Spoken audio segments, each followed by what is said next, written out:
Hi, and welcome to It's Just a Logo, where we analyze and interpret the social and political climate of various sports teams and their ongoing struggle of cultural exploitation and appropriation through the logos and names they have adopted over the years. In the last episode, we looked at the MLB team, the Cleveland Indians. If you haven't checked out that video, I highly recommend it. But if you're just here for today's content or to hear something from me personally, I have no obligations for that. Today, we are talking about the Washington Redskins, now known as the Washington Commanders. The controversy at hand for today's discussion will include things such as, was it right for the name to be changed? What are the two standpoints on the matter?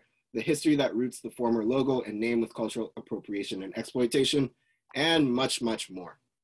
I would like to give a warning disclaimer beforehand that there are some non-politically correct terms and visuals in this podcast ahead. We here at It's Just a Logo in no way support the use of said words and images in any derogatory way. The use of these words and images are used here to inform and educate our points on the matter. All right, with that said, let's get into it.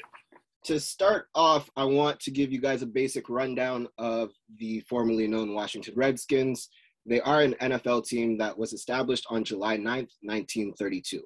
They were originally known as the Boston Braves, but changed their name to the Redskins a year later and relocated from Boston to Washington around their 5th birthday. Throughout the years, the team has gone through a couple of controversies, but the latest and probably biggest was the debate on whether or not their name needed to be changed. Much like the football team and a football game, two sides always butt heads in this debate. The first side believed that the names that were included for said logos and mascots were offensive and racist. This was a belief because it was a hegemonic practice that not only mocks people's race, religion, and culture, but they were profiting greatly off of said people's race, religion, and culture without any give back to said culture. I should note that the formerly known Redskins are a $4 billion team while this controversy was going on. From there, they have only grown. On the other side of the coin, people believe that the names with natives was not intended to be in any way, shape, or form offensive, but rather these images and names created a sense of strength and power rooted in Native American history. They believe this should be taken as a compliment. A core argument that is used to reference this point is the team, the Cleveland Indians, told you, should have watched the first episode, renamed themselves after prominent players of Native ancestries joined the team. This is followed by another argument that this is all they know, and because of that, they should keep the same names to hold a nostalgic sense of community and culture through the chants, the songs, and clothing that they have named through the previous logo. Now, although this matchup had caught wind during the end of 2019, groups such as the NCIA had considered the name problematic and protested the Redskin name for decades beforehand. They were always shut down, however, with accusations that the dictionary term was intended to bring a sense of endearment and respect.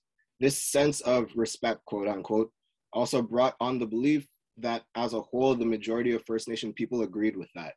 This could be furthered by a letter found in 2013 from Daniel Snyder, stating, while the team respects their belief that polling was done by the Washington Post, they found that 90% of Native Americans were not offended by the name, logo, as well as other things such as high school teams had Native American names along with them. So what is the big deal of having a national sports team with a Native American name? Now, based on this information, I get what you guys are probably thinking throughout the podcast. It seems kind of one-sided for the side that wants to keep the name, right?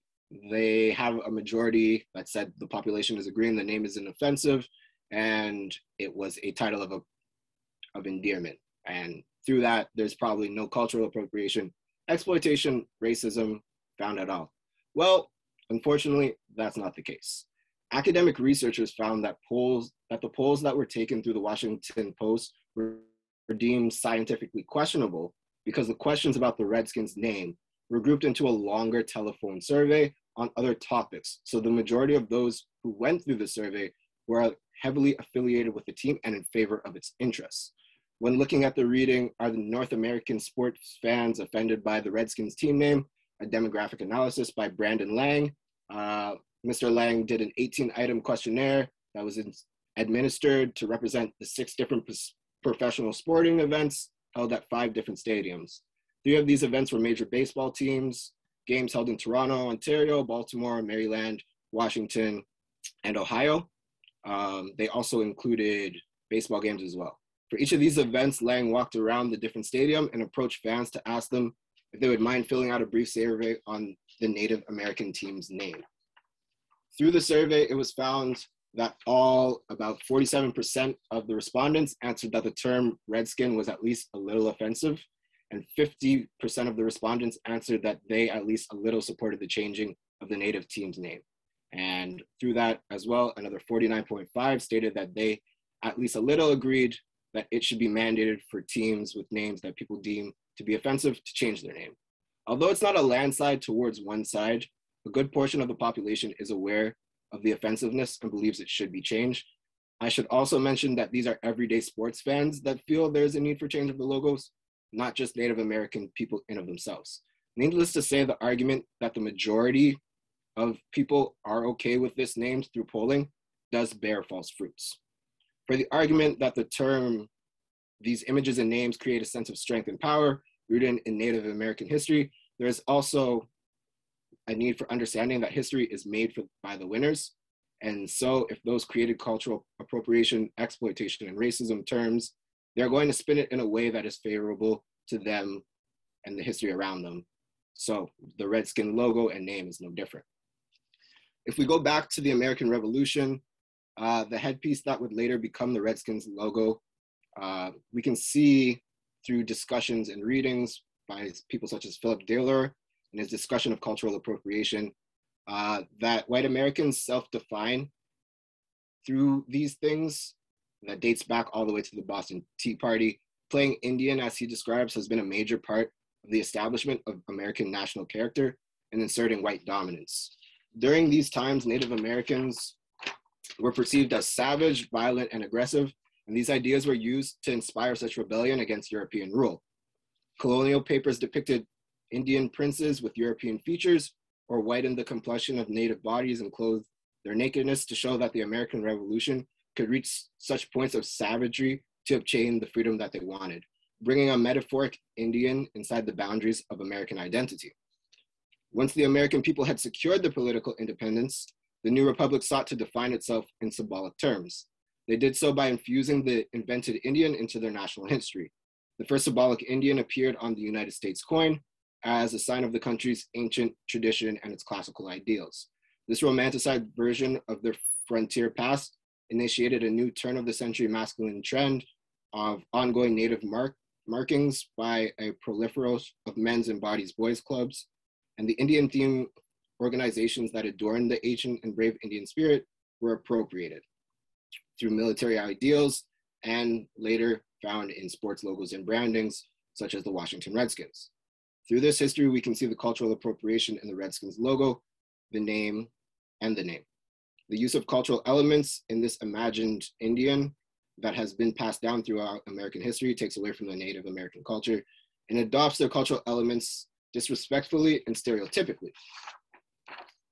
The use of cultural exploitation can be seen through the controversies of the Redskins name itself.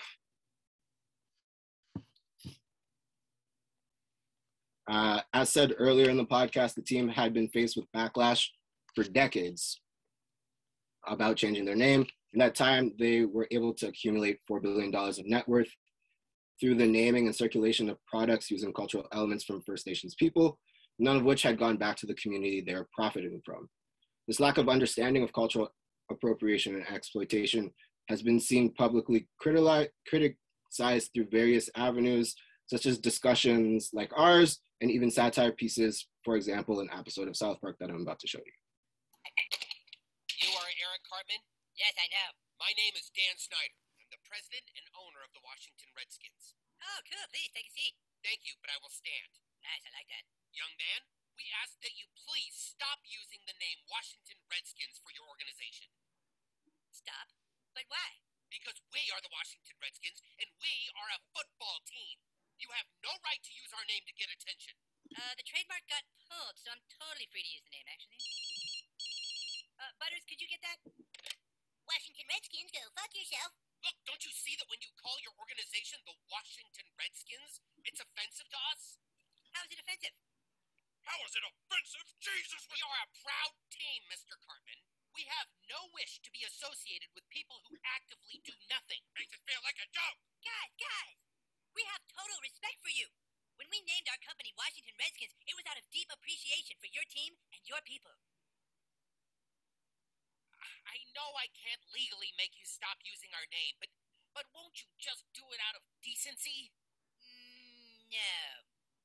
Because I don't want to, and we can't just change the name of our company because it's like super hard. But hey, from one Redskin to another, go fuck yourself.